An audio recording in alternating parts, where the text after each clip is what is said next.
बिस्मिल्लाहिर्रहमानिर्रहीम। नाज़रीन, मैं हूं जावेद बलोच और उम्मीद है आप लोग खैरियत से होंगे। ईरान और इजराइल की जंग जारी है और आज अलग सुबह ईरान ने एक बड़ा हमला किया है इसराइल पे।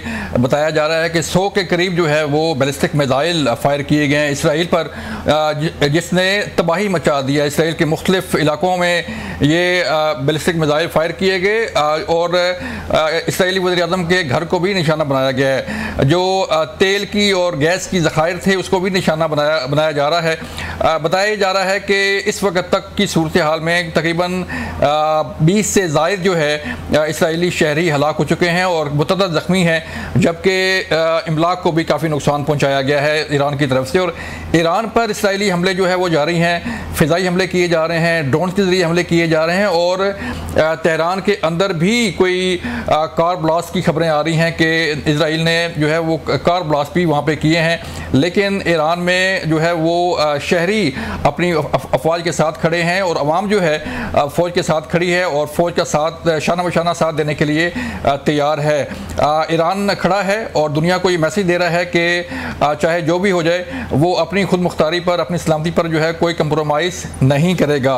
अब मामला ये है कि ये जंग जो है वो बढ़ती जा रही है और जो माहिरीन हैं उनका ये कहना है कि थर्ड वर्ल्ड वार जो है उसकी तरफ भी ये इशारे जा रहे हैं कि इसराइल ने इससे पहले फ़लस्तीन पर हमला किया। गज़ा की सूरत हाल आपके सामने है, वहाँ पर हज़ारों बच्चे, हज़ारों ख़वातीन जो है वो शहीद हो चुकी हैं और इसके साथ अब जो है इसराइल ने एक नया मुहाज़े जंग जो है वो खोल लिया है और ईरान पर चढ़ाई की है और अब ईरान की बारी है। जो हक़ दिफा है ईरान का उसे इस्तेमाल किया जा रहा है। इस सारी सूरत हाल पर हम बात करेंगे और इस सूरत हाल में नाज़रीन, चीफ जनरल सैयद आसिम मुनीर जो फील्ड मार्शल हैं उनका दौरा अमेरिका जो है बड़ी इंतहाई अहमियत का हामिल है।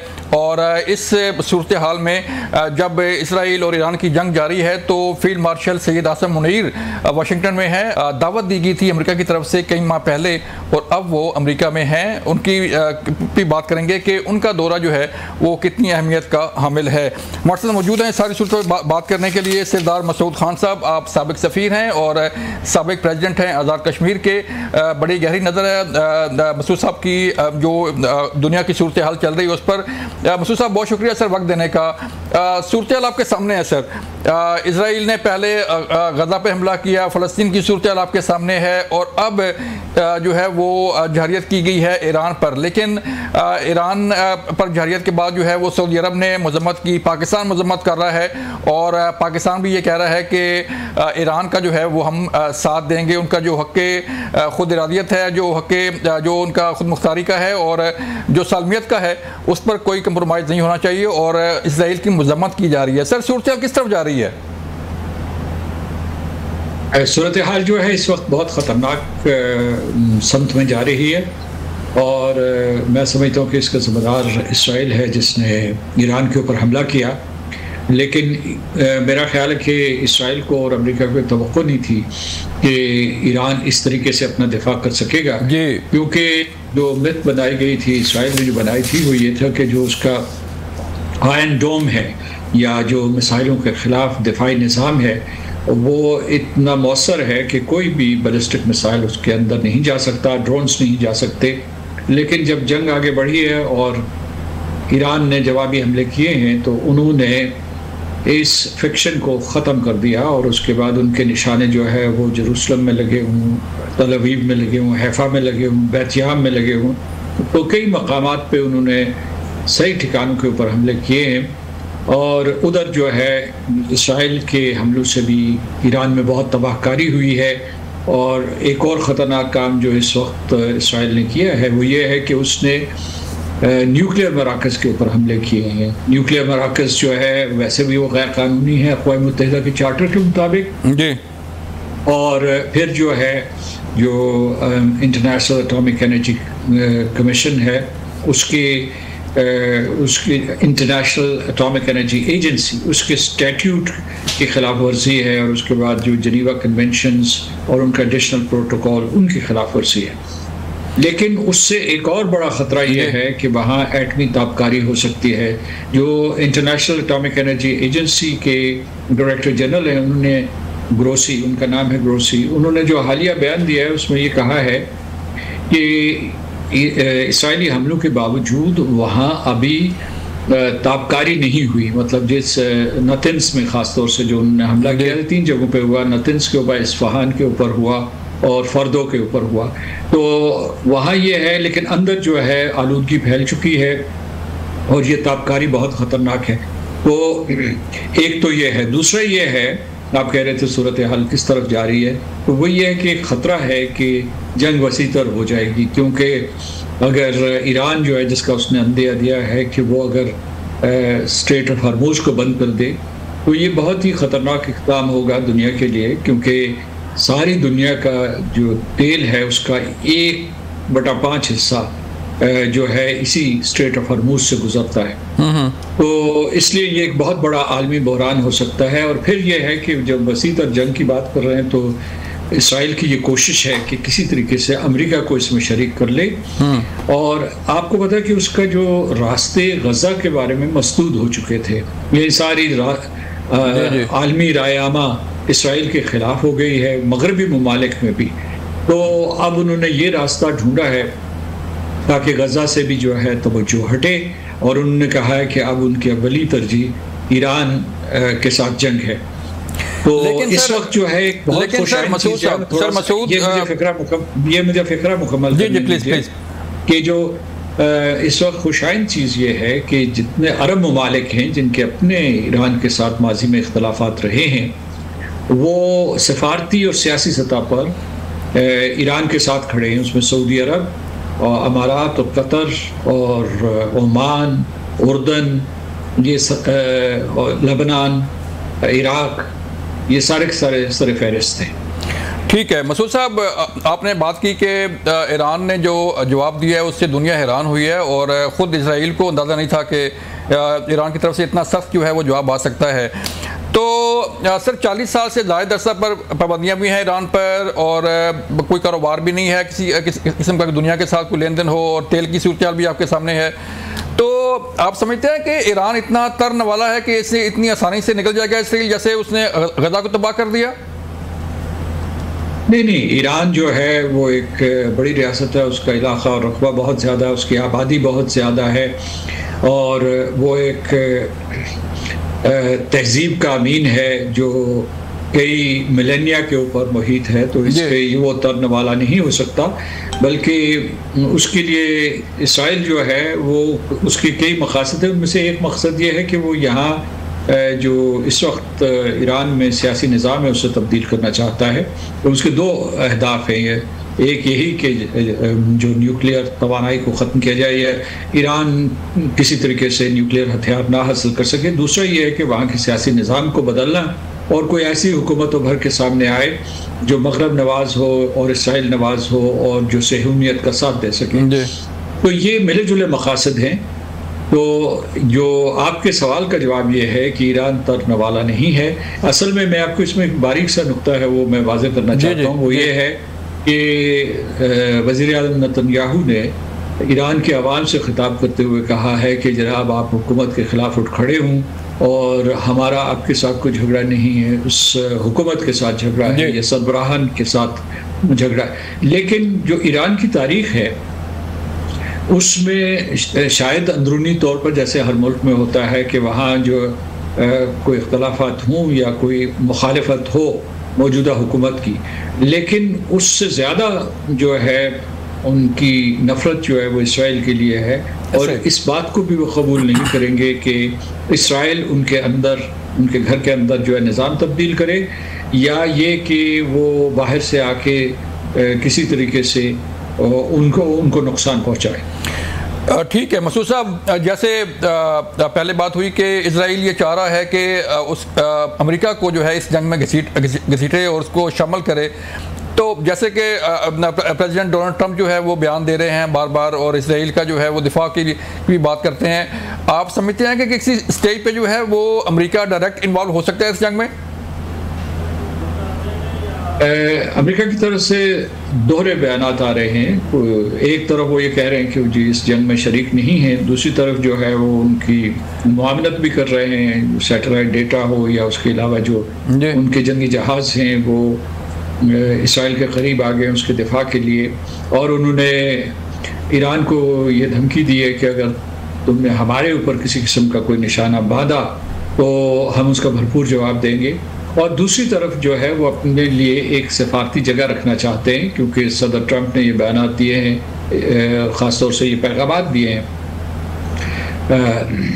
रहबर आयतुल्लाह ख़मेनी को और ईरान की क़यादत को कि आप दोबारा मुज़ाकरात की मेज़ पे आ जाएं और कोई जौहरी मुआहदा कर लें। और लेकिन तो ये थोड़ी सी सिफारती जगह वो अपने लिए रखना चाहते हैं, लेकिन यह है कि उनकी सिफारत इसलिए नहीं कामयाब हो सकती कि वो तो इसराइल के हलीफ हैं और जो इसराइल के मकासद हैं वो किसी न किसी हद तक अमेरिकी क़यादत के भी मकासद हैं। तो इसलिए उन्होंने रूस का सहारा लिया है। अभी रूस के कहने के ऊपर जो बोर्ड ऑफ गवर्नर्स है इंटरनेशनल एटॉमिक एनर्जी एजेंसी का, जी उसका इजलास हो रहा है। जो मैं बात कर रहा हूँ तो मुमकिन है उस वक्त तक वो इजलास ख़त्म हो चुका हो, जी। लेकिन पूरी सूरत हाल का जायज़ा लिया जा रहा है।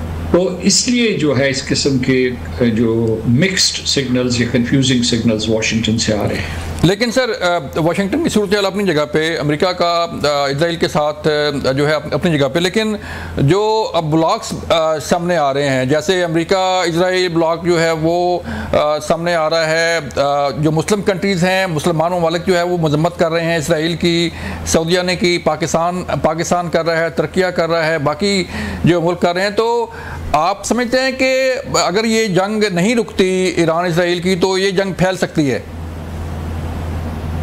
देखिए, ईरान के साथ जो भी जंगें हुई हैं उनकी तारीख बहुत ही तबाहकुन रही है। जो सद्दाम के साथ उनकी या इराक ईरान वॉर हुई थी वो 8 बरस तक चली थी, जी। लेकिन और उसकी तबाहकारियाँ आपके सामने हैं। इसी तरीके से जो इनके बाकी तसादम भी हुए हैं वो लंबे अरसे तक मुहित रहे हैं। अभी हमें ये जो है ये चूंकि इसमें जौहरी अनासर शामिल हैं, तो इस वजह से हो सकता है कि जंग इतनी तवालत ना इख्तियार करे, क्योंकि आपको पता होगा कि ईरान ने जो हमला किया, आज ही जो हमला किया है एक जगह जिसका नाम है बैतयाम, और दूसरी जगह जो है जिसमें उन्होंने ऐसे मराकज़ पे हमला किया है जहाँ इनके न्यूक्लियर कॉम्प्लेक्स हैं इसराइल के, और उनका जो वो तो एक जौहरी ताकत है। और अगर वहाँ जो है इनका कोई निशाना ठीक बैठ गया तो ताबकारी से पूरे के पूरे इसराइल के लोग मुतासर होंगे। इसराइल का वैसे भी इलाका बहुत कम है और उनकी आबादी भी कम है उनकी, तो और बहुत गुंजान आबाद है, तो वो सारे के सारे उससे झुलस जाएंगे। तो इसलिए मेरा ख्याल है कि और अभी जो उनकी जगह है जिसे कहते हैं डिमोना, उस डिमोना के पास ही उनका एक नेगेव डेजर्ट है, उसके पास उन्होंने हमले किए और वो उसकी उन मराकज़ के बहुत करीब हैं। जैसे कि इसराइल ने हमले किए थे नतन्स के ऊपर, इस्फहान के ऊपर, और तीसरा जो है फर्दो के ऊपर किए थे। तो इस वजह से ये एक जौहरी जंग है। तो मेरा ख्याल है कि वाशिंगटन और जो सारे ब्रसल्स और दूसरे यूरोपियन यूनियन बिलखुसूस जो है बरतानिया, फ्रांस और जर्मनी कोशिश करेंगे कि जंग किसी तरीके से ख़त्म हो जाए, और इसमें सफारतखारी की दस्तार जो है वो अमेरिका ने भी रूस के सर पर बांधी है।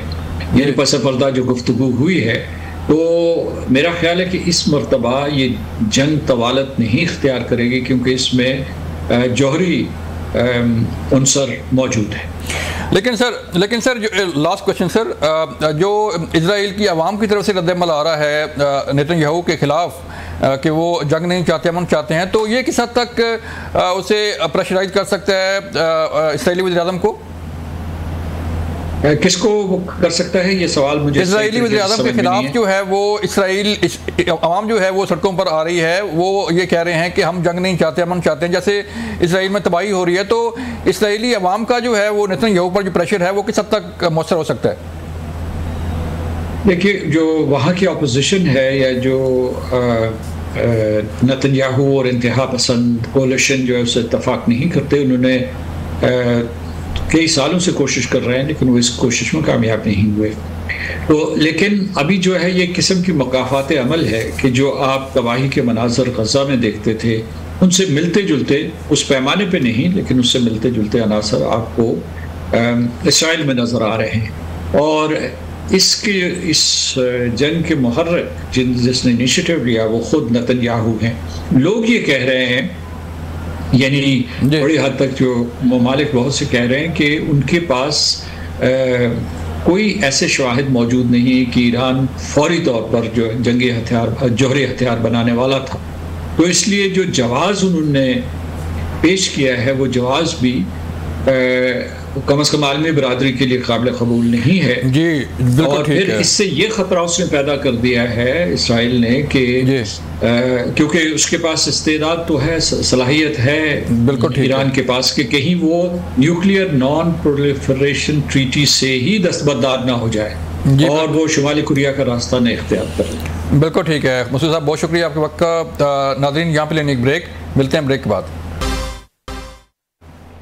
वेलकम बैक नाज़रीन। ब्रिगेडियर मसूद खान साहब ने हमें ज्वाइन किया है। आप दिफाई माहिर के अमूर के माहिर हैं और बड़ी गहरी नज़र है जो अभी जंगी सूरत हाल चल रही है ईरान की इसराइल के साथ और जो चीज़ें चल रही हैं उस पर बात करेंगे। मसूद साहब बहुत शुक्रिया वक्त देने का। बताइएगा सर, ईरान ने जो जवाब दिया है, 2 हमले किए हैं, आज सुबह हमला किया है, उससे पहले कुछ 150 मिसाइल जो फायर किए थे और इसराइल की जो कौमी सलामती के मशीर हैं, जो एडवाइज़र हैं, वो ये कह रहे हैं कि हमें तवक्को नहीं थी और हम चाहते थे, प्रेशराइज करना चाह रहे थे कि ईरान जो है वो मुज़ाकरात की मेज़ पे आ जाए। तो आप समझते हैं कि ये जंग त्वरत इख्तियार कर सकती है या मुख्तसर रहेगी? बहुत शुक्रिया। देखेंगे ये जंग मेरा ख्याल में कुछ हम कह सकते हैं लॉन्ग हॉल होगा या इसमें वार ऑफ एट्रिशन होगी, इसमें टाइम वो लेंगे। देखें अल्टीमेट जब तक वो पॉलिटिकल और मिलिट्री ऑब्जेक्टिव्स अचीव नहीं करता है नेतन्याहू तो वो इसको कंटिन्यू करेगा। पॉलिटिकल मिलिट्री ऑब्जेक्टिव्स है डिस्ट्रक्शन ऑफ न्यूक्लियर फैसिलिटीज़, क्योंकि वो चाहते हैं एटलीस्ट अगर डिस्ट्रक्शन नहीं होती है एटलीस्ट 15-20 साल उनको पीछे धकेला जाए। That is one thing.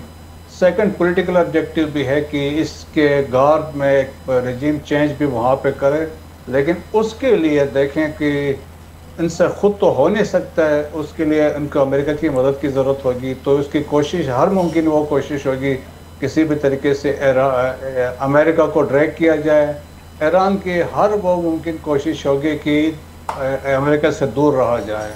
लेकिन जिस तरीके से हमने रिसेंट डेवलपमेंट देखिए जो ईरान के साथ शुरू में हुआ, पहले दिन जो स्ट्राइक्स हुई तो ईरान को तो बड़ा शॉक था, लेकिन ईरान ने उस शॉक को एब्जॉर्व किया, उसने रीग्रुप किया और इसके बाद जो उन्होंने रिस्पांस दिया है तो मेरे ख्याल में इजरायली नेवर एक्सपेक्टेड या बाकी ममालिक को भी तवक्को नहीं थी। और जिस तरीके से देखें अक्रॉस इसराइल वो स्ट्राइक्स कर रहे हैं और इसराइल की बात यह है कि छोटी सी पट्टी है, मतलब एक 15 किलोमीटर विड्थ है, एक पॉइंट पे 137 है और 470 किलोमीटर की टोटल लेंथ है।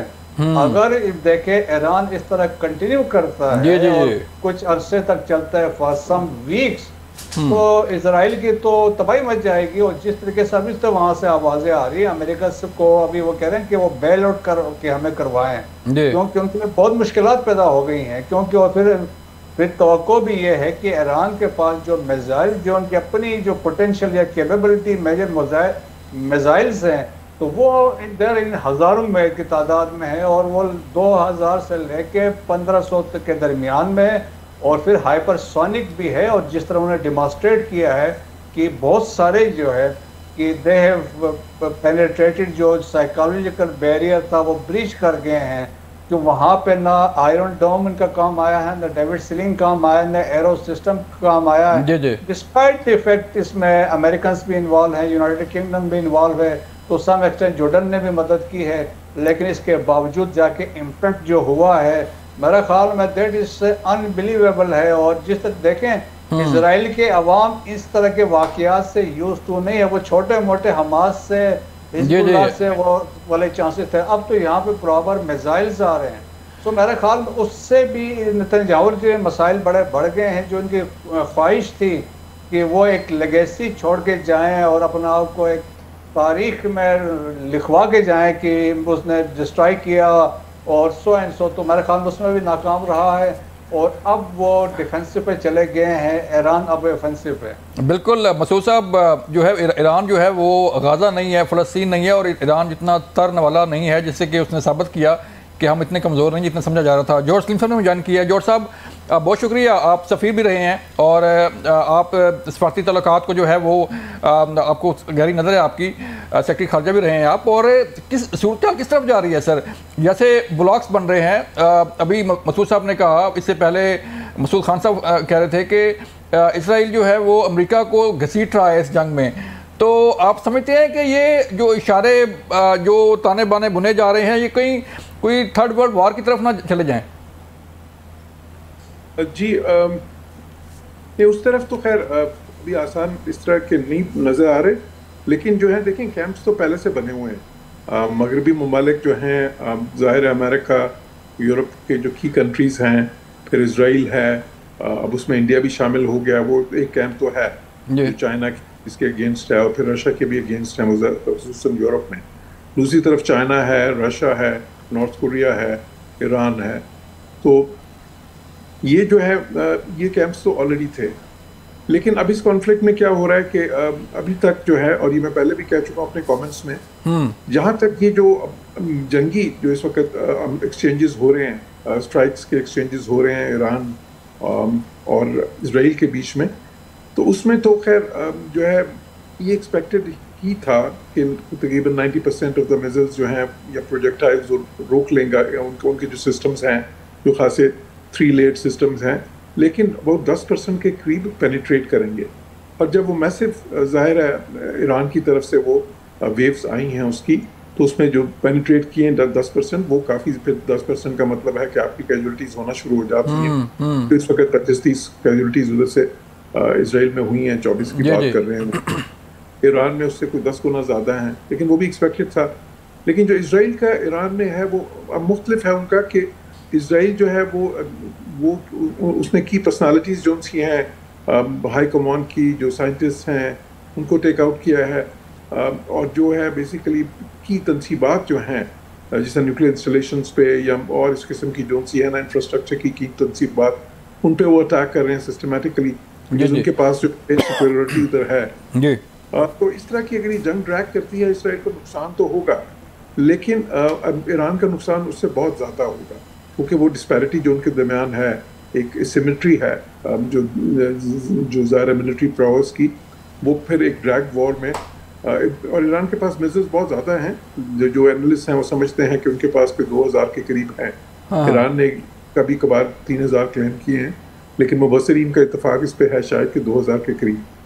तो लेकिन फिर भी किसी टाइम पे आके जाहिर है कि वो अनलिमिटेड तो नहीं उसको चला सकते इस चीज़ को।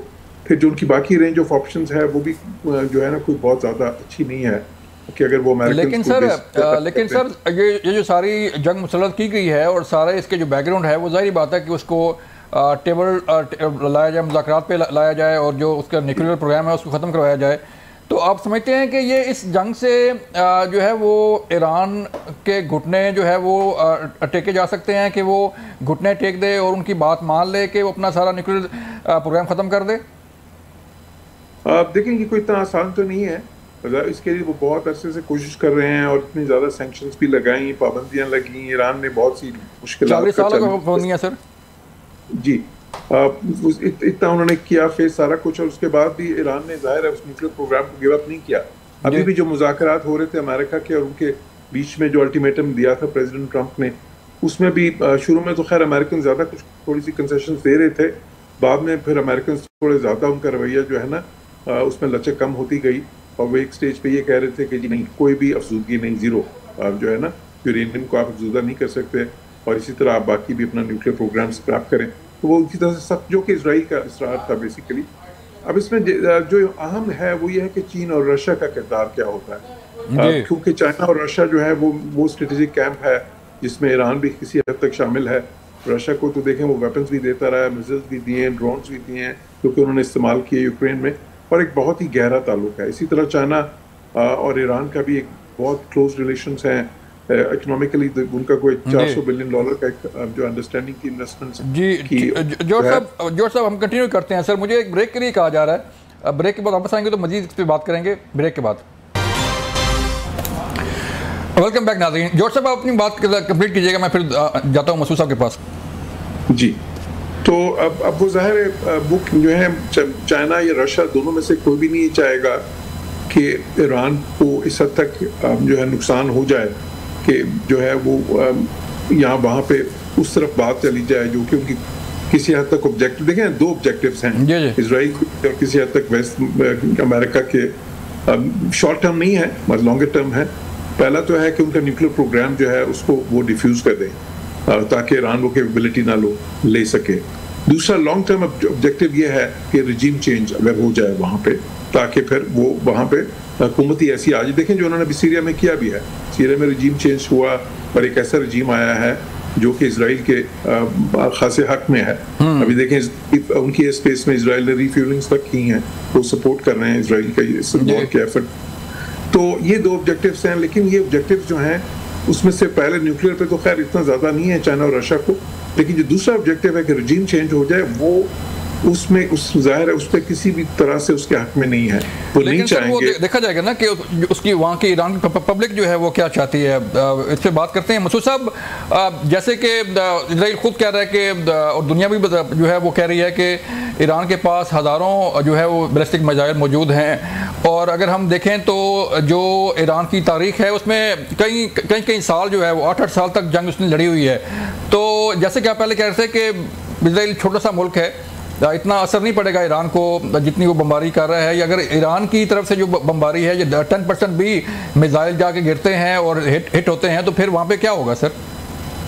देखें वो मैं जिस तरह मैंने कहा वो यूज टू नहीं है, क्योंकि पहले तो हमास या हिजबुल्लाह वालों की तरफ से कोई हमले होते थे, माफ करें, तो उसके बाद अभी देखें जिस तरीके से अभी तो वहाँ पे खैबर जाके गिर रहा है, इमाद मिसाइल गिर रहे हैं, और फतेह मिसाइल हैं, कदर है, बदर है, ये सारे जा रहे हैं और ये हैवी पेलोड के साथ जा रहे हैं और जो उनका इम्पैक्ट भी है।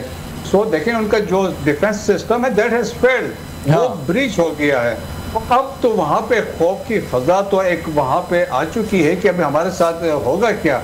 तो दैट्स वाई देखें इनकी हमेशा भी कोशिश यही है कि चाहे वो अमेरिका को ड्रैग करें या गल्फ कंट्रीज को दरमियान में इनको ड्रैग करें, वो चाहते हैं एक ऐसी सिचुएशन हो जिसमें उनकी मदद की जाए। देखें उनका अल्टीमेट एम है कि वो जो प्राइमरी एम हम जिसे कहते हैं that is destruction of nuclear capabilities, उसमें तो अभी तक ये कामयाब हो नहीं सके। नेतान्स के उसमें पार्शियल डैमेज हुआ है, फर्दो वाला वो आधा मील अंडरग्राउंड है। सो इनके पास वो ये जब तक यूनाइटेड स्टेट्स इसमें नहीं आता जो इनके पास बम है, अभी जो इनके पास जो कैपेबिलिटी है उसमें वो 6 मीटर तक पेनिट्रेट कर सकते हैं इस बम के साथ, जबकि यूनाइटेड स्टेट के पास जो है वो तकरीबन ऑलमोस्ट 61 मीटर्स के तक नीचे पेनिट्रेशन होती है। जमीन तो इनकी कोशिश है कि अमेरिका दरमियान में आए, और लेकिन देखें अभी इसके बाद जिस तरीके से उन पर प्रेशर पड़ रहा है, जो कैजुअलिटीज हो रही हैं, तो मेरा ख्याल में बहुत सख्त वो अभी डिफेंसिव पे चले गए हैं। और अब हो सकता है कि जिस तरीके से ईरान देखें एक लिमिट आएगी ईरान के लिए भी है कि after some time may be after 4 weeks 5 weeks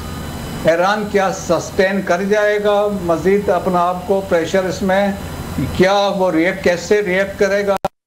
यही हालत इजराइल की भी होनी है। तो वो वक्त होगा जब अमेरिकन दरमियान में आएंगे और एक डिक्टेशन या एक प्लान की बात होगी, और अल्टीमेटली देखें कि लेकिन मसूद साहब जो ये कहा जा रहा है कि ये जंग फैल सकती है, मुख्तलिफ ममालिक में जो है वो फैल सकती है, जैसे कि अभी जॉर्ज साहब कह रहे हैं कि जो है वो जो ब्लॉक्स वगैरह जो बने हुए हैं जो लाइक माइंडेड कंट्रीज़ हैं, तो आप समझते हैं कि ये जंग फैल सकती है? अगर ये फैली तो कौन कौन सा मुल्क सर इसमें आ सकता है?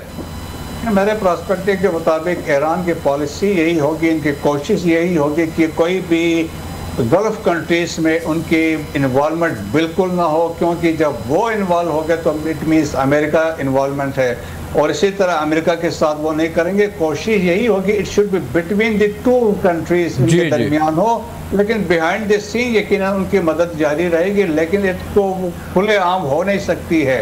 सो मेरा ख्याल में सर्वाइवल जो ईरान का अपना इसमें, लेकिन इसमें एक पॉसिबिलिटी है इजराइल इसके दरमियान देखें कि इंटेलिजेंस उनकी बड़ी स्ट्रांग है, तो एक फॉल्स फ्लैग ऑपरेशन करवा सकता है, किसी अरब ममालिक में कोई गड़बड़ करवा दे और नाम दे ईरान ने किया है, या ईरान के बेसिस या अमेरिकन बेसिस पे कुछ करवा दे नाम दे दे ये ईरान ने किया है।